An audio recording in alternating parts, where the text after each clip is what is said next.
നമസ്കാരം. ഇന്ന് നമ്മൾ മുളക് വേവിച്ചതാണ് ഉണ്ടാക്കിയിട്ടുള്ളത്. ഇതിനെ വെറുതെ പുളിമുളകെന്നും പറയും ട്ടോ. തറവാട്ടുകളിൽ ഉണ്ടാക്കിയിരുന്നതാണ്. പാളെണ്ണം കൂടുമ്പോൾ കഴിക്കാൻ പ്രത്യേകിച്ച് ഒന്നുമില്ലെങ്കിൽ ഉണ്ടാക്കിയിരുന്ന ഒരു വിഭവമാണ്.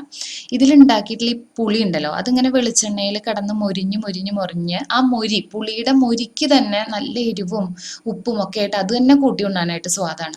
ഇത് എന്തിൻ്റെ കൂടെയൊക്കെയാണ് കോമ്പിനേഷൻ എന്ന് പറയാം ട്ടോ. പഴങ്കഞ്ഞിയുടെ കൂടെ നല്ല അസ്സലാണ്. നമ്മൾ വെള്ളച്ചോറെന്ന് പറയൂലോ. പഴങ്കഞ്ഞിയുടെ കൂടെ, ചോറിൻ്റെ കൂടെ, ചോറും നല്ല കട്ട തൈരിൻ്റെ കൂടെ, ഇതൊന്നും അല്ലെങ്കിലും ഇഡ്ഡലിയും ദോശയും കഴിക്കുന്ന ആൾക്കാരാണെന്നുണ്ടെങ്കിൽ ഇതിൽ നിന്ന് ഒന്നോ രണ്ടോ മുളക് എടുത്തിട്ട് ഒന്ന് ചാലിച്ചിട്ട് വെളിച്ചെണ്ണ കൂട്ടി കഴിക്കാനും നല്ല അസ്സല് സ്വാദാണ്. പ്രത്യേകിച്ച് ഈ മഴക്കാലം ആവുമ്പോൾ രണ്ട് വിധത്തിലാണ് ഉണ്ടായിരിക്കുക.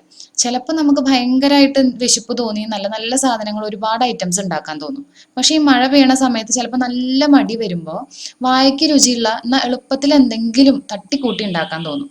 അങ്ങനെ തോന്നുമ്പോൾ ദാ മുളക് എടുക്കുക. ഞാൻ എടുത്തിട്ടുള്ളത് നല്ല എരിവുള്ള കാന്താരി മുളകാണ്. അത് വേണമെന്ന് ഒരു നിർബന്ധമില്ല.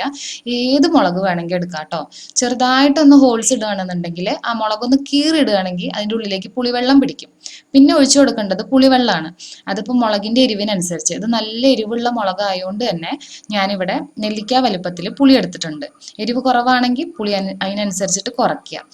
കുറച്ച് ഉപ്പ് ചേർക്കുക, ഒരു 1/4 ടീസ്പൂൺ മഞ്ഞൾപ്പൊടി ചേർക്കുക, അര ടീസ്പൂണോളം കായപ്പൊടിയും കൂടി ചേർക്കുക. എന്നിട്ട് അത് പുളിവെള്ളത്തിൽ കിടന്ന് നന്നായിട്ട് തിളച്ച് തിളച്ച് തിളച്ച് വറ്റി വരണ ഒരു പാകം ഉണ്ടല്ലോ.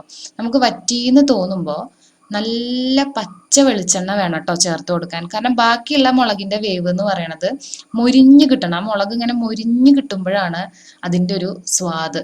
ശരിക്കും പറഞ്ഞാൽ ആ പുളിയുടെ മൊരി ഉണ്ടായിരിക്കും. ആ മുളക് കൂടാതെ ആ പുളിയുടെ മുരിക്ക് തന്നെ എന്തൊരു സ്വാദാന്ന് അറിയോ. വെളിച്ചെണ്ണയിൽ കിടന്ന് മൊരിഞ്ഞ് മൊരിഞ്ഞ് മൊരിഞ്ഞ് വരുമ്പോൾ അതിങ്ങനെ ചാലിച്ച് കൂട്ടി ഊണയിക്കാൻ നല്ല സ്വാദാണ്. വെളിച്ചെണ്ണയും കൂടി ഒഴിച്ചു കൊടുത്തിട്ടുണ്ട്. ഇനി നമുക്കൊന്നും കൂടി അടച്ചു വെച്ചിട്ട് ആ കംപ്ലീറ്റ് ആയിട്ട് വെള്ളം വറ്റി വരണത് വരെ നല്ല പോലെ വേവിച്ചെടുക്കാം. അപ്പോൾ ഈ ഒരു പരുവത്തിലാണ് ഉണ്ടാവുക. ഇതൊരു 3-4 ദിവസം വരെ ഫ്രിഡ്ജിലൊന്നും വെക്കേണ്ട ആവശ്യമില്ല. പുറത്ത് തന്നെ വെക്കാം.